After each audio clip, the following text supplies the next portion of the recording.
180 kun ee cod ee yaalla waxaan idin ka codsanayaa walaalayaal inaad codka koobaad ee eeda ah ee madaxweynaha iyo madaxweynaha lagu dooranayo aad siisaan Cabdiraxmaan Maxamed Cabdullaahi madaxweyne ku-xigeenka Maxamed Cali codka biida ah ee xisbi lagu dooranayna waan idin ka codsanayaa marna waaxid inaad siisaan urur siyaasadeedka kaah oo runtii abaal weyn anna personally reer awdal kule talaabada koowaad ee maanta la qaaday inay muujinayaan madaxweyne hadduu wadanku inaga qarrimo oo talaabada aad qaaday ku qarribo taariikh xumada kulama yeelanayaan oo Maxamed Siyaad Barre Soomaaliya gacantiisa ku burburtay wasiiradiisii iyo agaasimayaashiisii iyo hawlwadeennadiisii isaga u shaqeynayay taariikhta foosha cunle wax kuma leh Maxamed Siyaad Barre raacday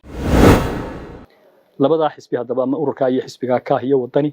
oo runtii sameeyay iskaashi taariikhi ah waan bogaadinayaa waan hambalyeynaya waxaan leeyahay Soomaaliland maanta waxay ugu baahi badan tahay midnimo in dalkani midoobo dadkani midoobaan iskaashiga ay sameeyeen iyo isxulafaysiga iyo isbahaysiga ka iyo wadani ay sameeyeen waxay gogol dhig u tahay midnimadii qaranka isu soo dhawaanshihii wadanka iskarabsigii iyo maalinka maanta in calool xaadasho iyo walaalnimo iyo sida Soomaaliland jiritaankeeduna ku sii waarayo ummaduna kalgacayl iyo wax wada lahaansho u dareemaysa in la yeelaa waan idinku bogaadinayaa laba xisb dad baa waxay u fasirayeen in waxoogaa dacfi jiro ay iskaashanayaan isbuursanayaan ma haddii maanta laysanka ay haystaan labadooduba dee waxay u tartami lahayn kursiga loo tartamayo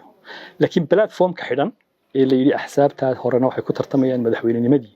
ururada cusubina xisbinimadii bay ku tartamayaan ayaa danahoodii weyna kala duwan yihiin waa inay iswaafaqeen oo qolana waxay u socotaa inay madaxweyne noqoto xisbina noqoto qolana inay xisbi ka noqoto marka danahii bay iswaafaqsadeen waan ku taageersanahay waan bogaadinayaa hambalyaan leeyahay Cabdiraxmaan Maxamed Cabdullaahi iyo Maxamed Cali Cilmi iyo Maxamed Cali Aw Abdi madaxweyne musharaxa madaxweynaha iyo musharaxa madaxweynaha waa labadii nin maanta isleenahay Soomaaliland waxay isu raacsan yihiin in labadaan nin la doorto xisbiga iyo ururka kaahna maanta wuxuu u dhigan yahay inuu xisbi isu bedelo iyo u diyaarsan yahay taalinta waan ugu hambalyeynayaa waan ku bogaadinayaa waan ku taageersanahay Maxamuud Xaashi Cabdi gudoomiyaha ururka kaah waa nin capacity leh waa nin siyaasi weyn oo miisaan leh waa nin maalinka maanta muujiyay inuu dad isku wadi karayo muujiyay inuu ummad hogaamin karayo muujiyay inuu la xijecla ka qabo dalka wadankan ku nool inay wada noolaadaan war ugu hambalyeynaya isagana Dr. Maxamed Cabdullaahi Cirrana waa nin isna capacity-ga mid la mid leh oo isku wad leh dulqaad leh dadnimadiisu ay sarreyso dadkan isku wada doonaya marka waa dayaxiyo wiilku isku wanaagsan baan leeyahay marka waan wada hambalyeynaya raga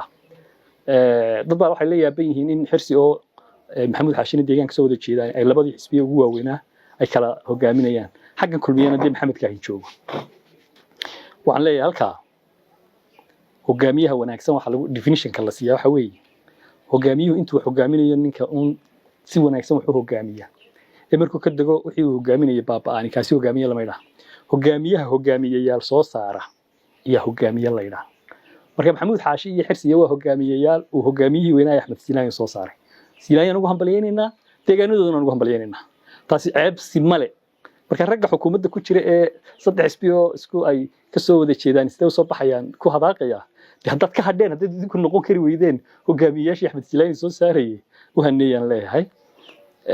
qodobka ugu muhiimsan ee maanta aan reer awdal la doonayay inaan kala hadlaa waxa weeye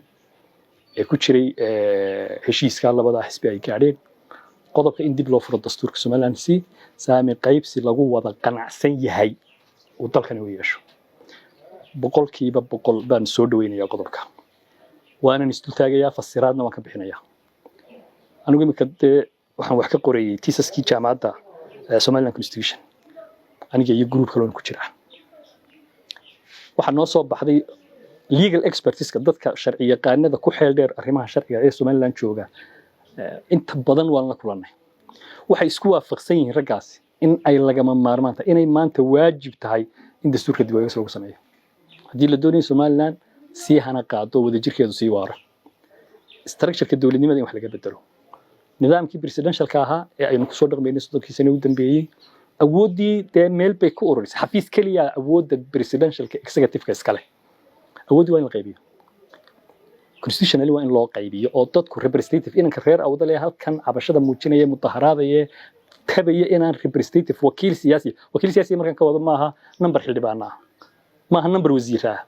استرشر كالدولة لماذا قيبتي سي أود فلينات سياسة يو إنا كرير أو دلوباهية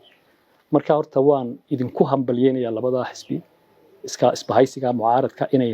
yani irmaan taqaadeen dadka reer awdal waxay tabiyeen madaxweynahana waxaan leeyahay madaxweynaha talooy madaxweyne Muuse Biixi Cabdi runtii anigu ninkii ragii u ololeeyay wax ka dhisay ahaa guushiisii 2017 runtii isaguna olole iyo campaign ba ii galay oo kursigii ku dibiyay baarlamaanka markii la dooranayay effort badan ii galiyay anna effort badan baan isaga galiyay abaal buu igu lahaa ana abaal baan ku lahaa taasi waan kala joognaa marka ima suura galayso inaan eraya aan laayiq ahayn ama deelqaafa ku idhaahdo isaga laakiin waxaan u marinayaa halkan tala siyaasiya tala wax ku hoolan isla isaga xutaraysa madaxweyne inta bini aadamku nool yihiin bad noolaanaysaa maanta cimri baad joogtaa 80 ku dhow taariikh baad wadankan ku leedahay halgankiisii baad wax ku lahayd dib u dhiskiisii baad wax ku lahayd heshiisiintii beelahaad wax ku lahayd